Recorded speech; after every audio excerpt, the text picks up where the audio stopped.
Okay, let's dive right into this. Welcome back, everyone. Today, we are focusing our analytical lens squarely on Chapter 14 of Nagarjuna's Mūlamadhyamakakarika. Now, in our previous sessions, we've already laid down the essential groundwork concerning conditioned phenomena and emptiness, so we're skipping the basics today.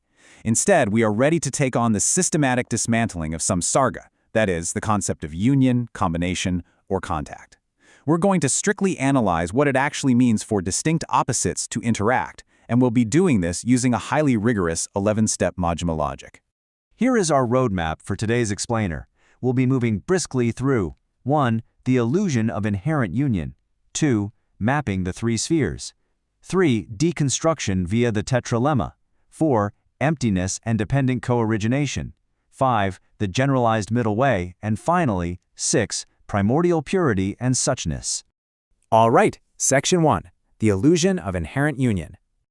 Now, to really grasp Nagarjuna's profound deconstruction of SAmaeSARGA, we first need to frame the core philosophical problem we're targeting here, and that is the assumption that distinct factors can possess inherent existence and yet somehow still unite. On the left side of our comparison, we have the Abhidharma realist mechanics.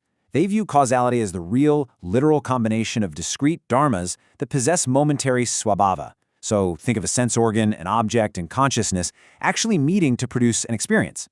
But contrast that with Nagarjuna's non-dual Madhyamaka view on the right. He argues that if these dharmas truly had inherent existence, they could never interact in the first place. Fixed, independent entities simply cannot combine.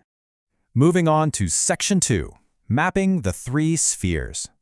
So this is step 1 of our 11-step Madhyamaka logic, dividing any conceptual union into a fundamental triad. This specific structure, the three spheres, is the absolute foundation for everything that follows. In verses 1 and 2 of this chapter, Nagarjuna maps this out perfectly, using the seer, the seeing, and the seen. You have your first opposite, which is the subject, the relation, which is the action or the union itself, and then the second opposite, the object. And what's amazing is that this triad model is entirely generalizable across absolutely all dyads and relational models you can think of.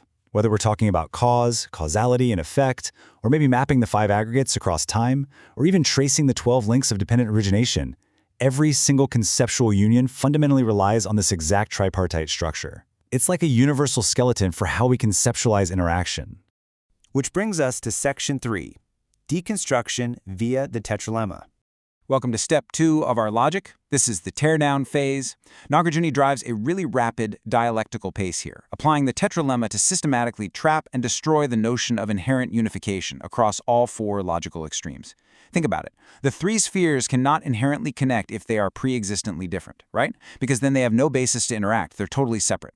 They can't connect if they're non-existent or identical, because a thing cannot unite with itself. They certainly can't be both, because that is a direct logical contradiction. And they can't be neither. Every single logical avenue you try to take to establish an absolute relation simply collapses into absurdity. And that leads right into step 3 of our logic, which is summarized brilliantly right here in verses 5 and 6. Nagarjuna directly targets the core requirement of unification, differentness. Because differentness is strictly relational, one thing is only other in dependence upon another other, it completely lacks svabhāva. If inherent difference doesn't actually exist, distinct entities fundamentally cannot combine. The entire ontological floor just drops out from under the concept of union. Section 4. Emptiness and dependent co-origination. Okay, we're moving out of the destructive logic now and stepping into the truly expansive realization of emptiness. Let's just slow down for a second and absorb this absolutely devastating conclusion from verse 8. Unification is not possible by uniting one thing with that one thing, nor by uniting one thing with a different thing. This completely shatters the idea that the process of uniting, the state of being united, or even the agent who unites can inherently exist. All aspects of SAmaeSARGA are totally, fundamentally empty. So this brings us to step 5 of our analysis, which brilliantly illustrates the true meaning of the union of opposites. It's actually the union of the two truths operating upon the three spheres. One truth directly supports and enables the other without reifying either. Because the three spheres are empty of inherent existence, they are able to be dependently co-arising and conventionally functional. Now, looping back to step 4 of our logic, we really have to remind ourselves here, as advanced practitioners, that everything in this dynamic, even the concepts of dependent origination and emptiness themselves, are mere conventional tools. They are mutually defining each other in an empty conceptual loop. The actor, the action, and the result are inseparable, co-emergent, and co-imputed by the mind. At the end of the day, they are mere names. And that naturally leads us to step 6. Because the three spheres of any relationship are co-arising and co-defined, they do function effectively in conventional reality, but strictly as an illusory hologram. They are like reflections, mirages, dreams, and echoes. They are dependently originating, which means they are functionally there, yet fundamentally empty, and therefore entirely not there. Section 5. The Generalized Middle Way. Now we're covering steps 7 through 9, and we're going to elevate the analysis here by applying a generalized tetralemma to guide a practitioner's cognitive posture. The precise middle way attitude requires remaining completely free from all of the extremes you see listed here. We can't land on naive realism, nor can we fall into nihilism or even relationism. Reality is not this, it is not non-this, it is not both, and it is not neither. We must be completely free of all extremes, and critically, free of any synthesized middle ground as well. So what's the practical application of all this? Well, step 10 calls for acting without acting. We continue to use these relational models and triads to navigate human experience, because let's face it, they are incredibly useful conventional tools. But we engage with them without an absolute grip. We use them while intimately knowing their true, empty, interdependent nature. We abandon reification, drop the effort, and transcend those dualistic bounds entirely. Finally, Section 6, Primordial Purity and Suchness.